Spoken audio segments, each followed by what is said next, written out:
है ऋणी कर्ण का रोम रोम, जानते ये सत्य है सूर्य सोम, मैं सुरपुर नभ से मुख मोड़ूंगा, हे कृष्ण मैं दुर्योधन को नहीं छोड़ूंगा। दिनकर की इन पंक्तियों से शुरू करूंगी अपनी कविता अंतिम मित्र।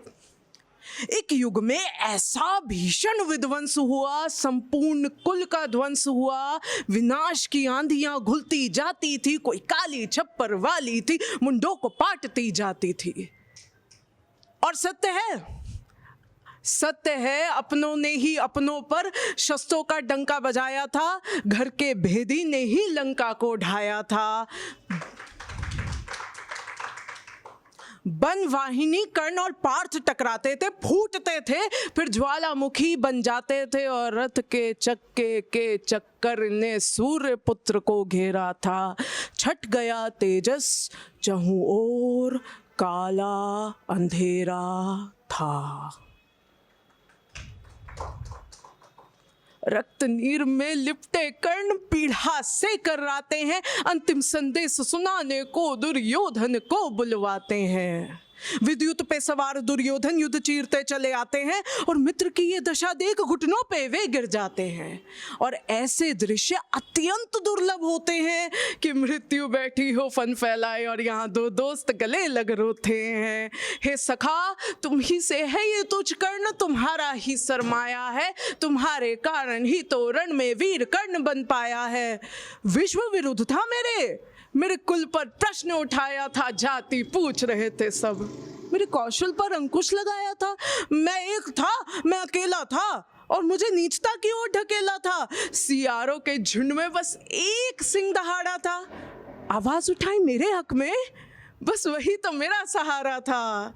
इस अंगराज का अंग अंग समर्पित तुम्हें हो जाएगा, ये उपकार तुम्हारा दास सदियों सदियों तक चुकाएगा।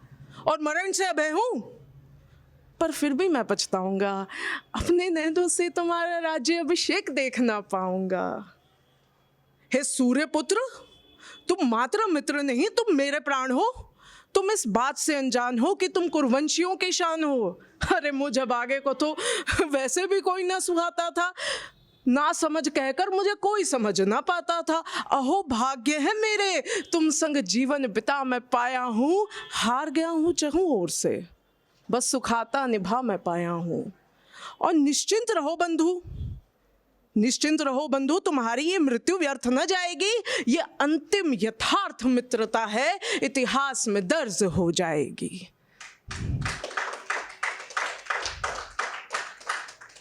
तो ये मेरी फर्स्ट पोम थी। और सेकंड पोम जो है, बहुत सारे लोग सुसाइड कमिट करते हैं टॉक्सिक रिलेशनशिप्स की वजह से, वर्क प्लेस प्रेशर की वजह से, या स्टडीज़ की वजह से।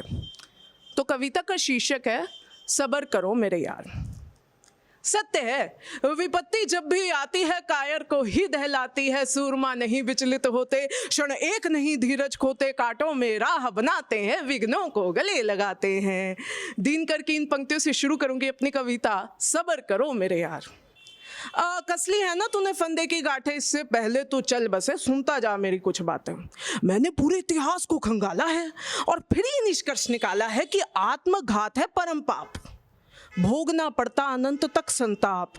और तुझे क्या लगता है कि तू सीधा ईश्वर के पास पहुंच जाएगा, मन मर्जी कर उनसे शिकायतें लगाएगा, तू यहीं लटकेगा और लटका रह जाएगा, मोक्ष नहीं मिलेगा तुझे, तू माया में भटकता रह जाएगा। हाँ मैं तेरी सभी समस्याओं को जानती हूँ और तेरी व्यथाओं को भी पहचानती हूँ, लेकिन जब हरण किया प्राणों का रावण ने यूं वार किया, क्यों नहीं मोड़ा धनुष राम ने खुद पर ही यूं वार किया? क्यों नहीं बिछाई कृष्ण ने स्वयं के लिए शैया, जब छूट गई थी नगरी राधा मुरली और मैया?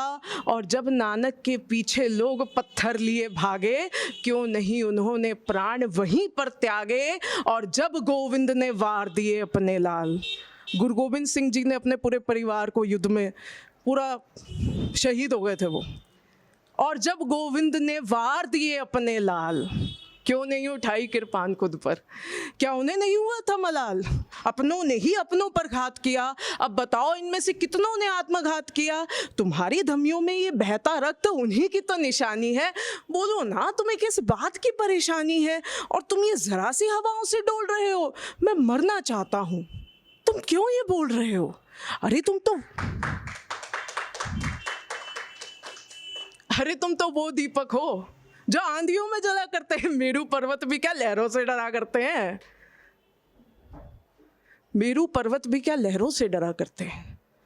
तुम दिशा दोगे, हवाओं का रुख बदलना होगा, प्रतिनिधि बन तुम्हें रण में उतरना होगा। इस रण में जो विचलित मन पर विजय पाएगा, पताका चमकेगा, उसी का चक्रवर्ती कहलाएगा। आशीषों का सावन होगा, दृश्य बड़ा ही पावन होगा। तो अपने हृदय को मजबूत बनाओ और विपदा के समक्ष पाषाण बन जाओ। अब भी समय है, मत मानो तुम हार, क्योंकि जिंदगी बहुत बड़ी है। सब्र करो मेरे यार।